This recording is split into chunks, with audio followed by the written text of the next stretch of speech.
DC Engking, Radyo Katol, Flash Report! Mga kababayan, walang pasintabi sa katotohanan, kaya't diretso tayo sa balita. Sa isang makasaysayang desisyong kasing historic ng pagpapatayo ng bridge sa dagat ng ghost employees, dineklarang ang constitutional ng Korte Suprema ang impeachment complaint laban kay Vice President Sara Sila Duterte. O mga kapolitikasiyahan, hindi pa man natutuyo ang tinta sa reklamo. Tinutukan na agad ng matatalinong mata ng hustisya na may grado sa salamin, pero tila may dikta sa pandinig. Ang reklamo, halos isang diksyonaryo ng accountability. Paglustay ng confidential funds na parang weekly allowance kay di Lamas Masuki.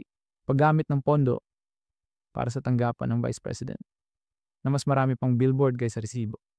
At pagtatayo ng sariling imperyo sa DepEd kahit hindi marunong magmat. Pero sabi ng korte, oops, bawal yan. Di pwedeng i-impeach kung may political color. Haba, kung ganyan pala, di lahat ng complaint galing sa oposisyon.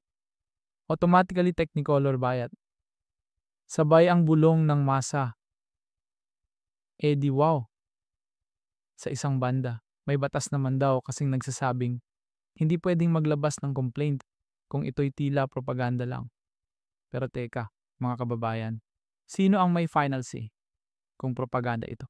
Yung taong walang internet? O yung may direct line kay Inday? Napaka-kontratado. Kapag si Leni Robredo, sinabihan ng do your job. Kapag si Sara Duterte naman ang inakusahan, huwag niyo siyang guluhin, confidential yan. Kapag si Leila de Lima, kulong kahit wala pang hatol. Kapag si Sara, kahit may audit report ng COO, kinukonsinti. Welcome to Philippine democracy, kung saan ang mga batas ay parang mall hours. May exceptions tuwing VIP. Hindi tuloy maiiwasang isipin ng sambayanang naghihirap. Ang Korte Suprema ba ay independent pa o independent contractor ng Malacanang at Davao? Kasi habang nagduluksa ang mga guro sa kakulangan ng classroom, chalk at sahod, si Madam VP ay abalang-abala sa pagpapagawa ng mga satellite office na may LED logo, libreng kape, at mas malamig pa sa Baguio ang aircon. At ang mga SC justices, tahimik na parang scripted hearing. Ang mga mouthpiece ng gobyerno, biglang aktibo sa social media.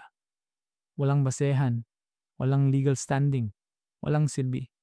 Pero teka, hindi ba't ang impeachment ay political process? Hindi ba't dapat sa Kongreso ito dinidinig? Aba, parang ginawang spokesperson ng SC. May plot twist pa. Judicial activism daw ito para sa kapakanan ng bayan. Kapakanan ng bayan o kapakanan ng isang babae na may tangke sa likod ng pangalan. At habang kinikiliti natin ang kabaliwan ng desisyong ito, nagbubunyi ang mga kaalyado sa Kongreso.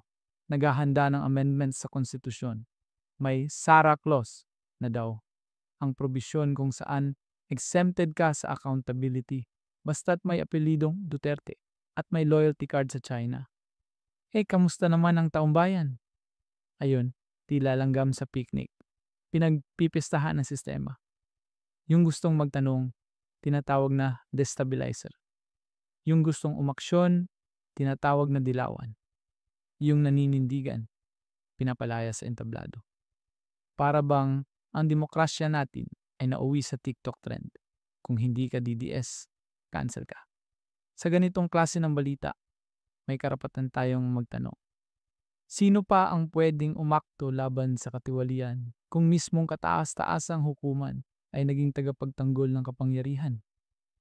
Ito ba talaga ang hustisyang ipinaglaban ng mga martir ng EDSA?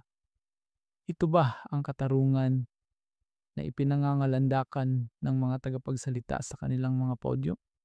O ito na ang bagong normal kung saan ang batas ay nasa kamay ng nakaupo at ang katotohanan ay ginagawang mamera?